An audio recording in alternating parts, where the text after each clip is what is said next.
बिस्मिल्लाहिर्रहमानिर्रहीम। बोलते कालम के साथ मैं आमिर जहान। और ख़बर सच साबित हुई कि अमेरिकी फ़ौजियों की लाशें जो हैं वो बिछ चुकी हैं और बहुत सारे अमेरिकी फ़ौजी जो हैं वो हलाक हो चुके हैं। इस बात की तस्दीक सेंटकॉम जो है वो नहीं कर रहा, लेकिन आहिस्ता आहिस्ता वो तबूत जो कि अमेरिका पहुँचाए जा रहे हैं उनकी तादाद में इजाफ़ा नज़र आ रहा है। और अभी बहुत सारा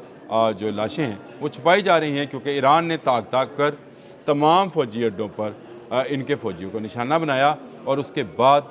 जो है अब उनको वहाँ से निकाल कर, मैंने कल ख़बर दी थी कि उनको निकाल कर शहरों में के होटलों में और घरों में और सराओं में ठहराया जा रहा है ताकि इन फ़ौजियों की जान बचाई जा सके। लेकिन इसके साथ साथ एक और ख़बर भी इस बात की तस्दीक करती है कि होने वाला नुकसान कहीं ज़्यादा है जो ईरान बता रहा है। मेरा ख़्याल है ईरान के अंदाज़े के मुताबिक अब तक जो है 2000 के करीब अमेरिकी फ़ौजी अपनी जान से गए हैं, अमेरिकी और इजरायली फ़ौजी अपनी जान से गए हैं। लेकिन मेरा अंदाज़ा है कि ये नुकसान इससे कहीं ज़्यादा है, क्योंकि अब जापान में मौजूद 5000 मरीन्स को कहा गया है कि वो फौरी तौर पर मिडल ईस्ट पहुँचें। देखें, आहिस्ता आहिस्ता जो दबाव है वो बढ़ता चला जा रहा है और अब अमेरिका ये कह रहा है कि वो जो ईरान के तेल की लाइफलाइन है जजीरा हरग, वहाँ पर भी कब्ज़ा करेगा। उसमें उसने कहा तबाही मचा दी है। ईरान का 90% तेल इसी 15 नाटिकल माइल के जजीरे के ऊपर जो है मौजूद है, यानी यहाँ से उसकी तरसील की जाती है और 90% तेल जो है यहाँ से चीन जाता है। अब चीन की बारी है कि वो इसमें आएगा और डोनाल्ड ट्रंप ने कह दिया कि जजीरा हरग पर हमने काफ़ी नुकसान पहुँचाया है। लेकिन इस जंग में जो ख़बर है वो ये है कि मशरक़ वस्ती में जारी कशीदगी के दौरान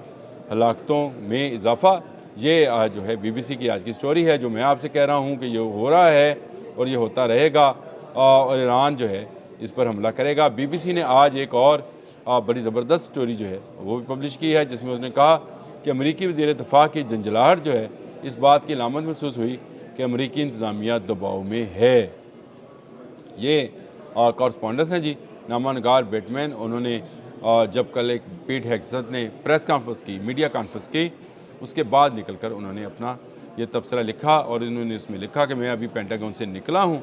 जहाँ अमेरिकी वज़ीर दिफ़ा पेट हेग्सेथ एक मुश्तरका प्रेस कॉन्फ्रेंस की। ये महसूस हुआ कि पेट हेग्सेथ बढ़ती हुई अमेरिकी मीडिया के तंदो तेज़ सवाल से बचने के लिए जंग को अपने दिफा के तौर पर पेश कर रहे हैं। और इसमें बड़ी अहम चीज़ें जो उन्होंने लिखी हैं उसमें यह है कि जो पेट हेग्सेथ ने डोनाल्ड ट्रंप की ही ज़ुबान में कहा कि हमारा मीडिया जो है वो वफादार नहीं है, यानी असल हकीकत में जो ख़बरें जारी कर रहे हैं, अगर आप वॉल स्ट्रीट जर्नल को देखें, लॉस एंजल्स टाइम को देखें, अगर आप अमेरिकन अखबार को उठाकर देखें, तो वो रोज़ाना की बुनियाद पर ये ख़बरें दे रहे हैं कि अमेरिका को भारी नुकसान हो रहा है। खुद इनके अपने कांग्रेस के अंदर भी अब ये सवालात उठने शुरू हो गए कि 22 अरब डॉलर से ज़्यादा की जो है तबाही अमेरिका की हो चुकी है। अमेरिकन इकॉनमी शदीद दबाव में है। लेकिन पेट हेग्सेथ ने दोबारा ये बात कही कि मीडिया को ये मानना होगा कि अमेरिका और ईरानी फ़ौज को तबाह कर रही है। मानना होगा, यानी मानेंगे नहीं। लेकिन आप ये बात समझें कि जापान से अगर आपको 5000 फ़ौजी मंगवाना पड़ रहे हैं, कोरिया से अगर आपको थार्ड और पेट्रियाट की बैटरीज मंगवाना पड़ रही हैं, तो अमेरिका मुसलसल इसमें भारी नुकसान उठा रहा है। आप हरग पे हमला करें या कब्ज़ा करें, ईरान को इससे फ़र्क पड़ने वाला नहीं है। आपने हरमज़ बंद है, अगर किसी का ऑयल टैंकर नहीं जा रहा तो ईरान का भी नहीं जा रहा, तो ईरान को इसके लिए कोई ज़्यादा तगोदो करने की ज़रूरत नहीं है। आपको अगर हरग पे आना है तो आएँ, और अगर आपको आपने हरमज़ खुलवानी है तो खुलवाएँ, जिसका दावा आप 2 दफ़ा कर चुके, लेकिन आपको इसका जो है नुकसान ही हुआ। इसमें जो BBC का तबसरा है उसमें उन्होंने जो है कहा कि हमने जब सवालात उठाए तो पेट हेग्सेथ जो है वो बुखला गए, और बुखलाने के बाद उन्होंने जो है झंझलाहट में कि वो इंतज़ामिया जो है मज़ीद दबाव में है, उन्होंने कहा ज़्यादातर जवाब जो है वो गोल कर गए। यूरेनियम का ज़हीरा जो है ईरान का वो कहाँ है, कहाँ वह वारहेड तो नहीं बन गए, इस पर वो झुंझला गए, गोल मोल कर गए जवाब को, और बहुत सारे सवालात को उन्होंने छोड़ दिया। उनके मुताबिक ईरान के रवायती हथियार, असलाह और पैदावार तबाह की जा रही है और हुकूमत ज़मीन के नीचे चूहों की तरह मौजूद है। حالانکہ اس وقت چوہوں کی طرح اگر کوئی موجود ہے تو وہ نیتن یاہو ہے جس نے اپنی AI ویڈیو جو ہے وہ جاری کی۔ امریکہ آج 15واں روز ہے اس جنگ کو شروع ہوئے، 28 فروری کو شروع ہوئی تھی، آج 14 مارچ ہے۔ اس 15 روزہ جنگ میں ایران نے ہر موقع پر امریکہ کو دھول چٹائی ہے، اور اس دھول چٹانے کا مطلب یہ نہیں ہے کہ امریکہ ہزاروں فٹ کی بلندی سے جو بام گرا رہا ہے وہاں ایران میں تباہی نہیں ہو رہی، لیکن اگر آپ اسرائیل اور مڈل ایسٹ کے اندر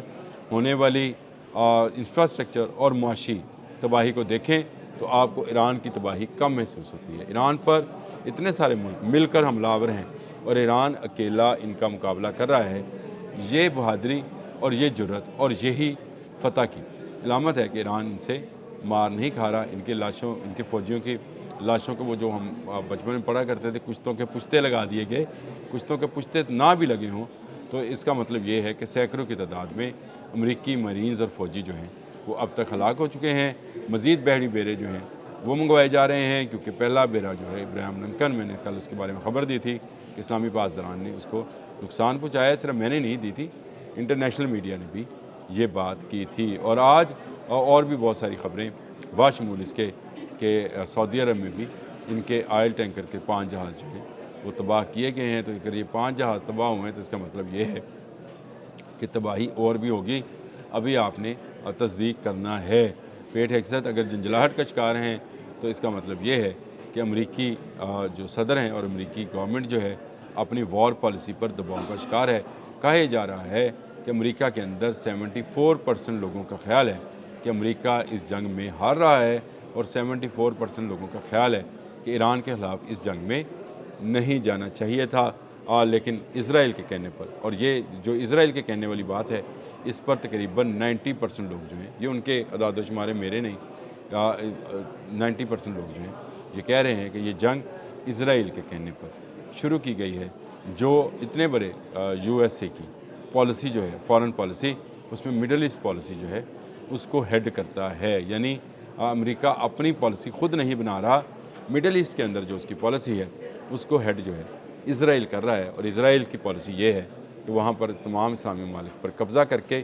گریٹر اسرائیل بنایا جائے، اور گریٹر اسرائیل بنانے سے پہلے کیونکہ ایران میں وہ شامل نہیں ہوگا، ایران کا علاقہ کوئی بھی علاقہ اس میں شامل نہیں ہے گریٹر اسرائیل میں، اس سے پہلے ایران کی طاقت کو ختم کیا جائے تاکہ خطے میں جب وہ ممالک پر قبضہ کرے،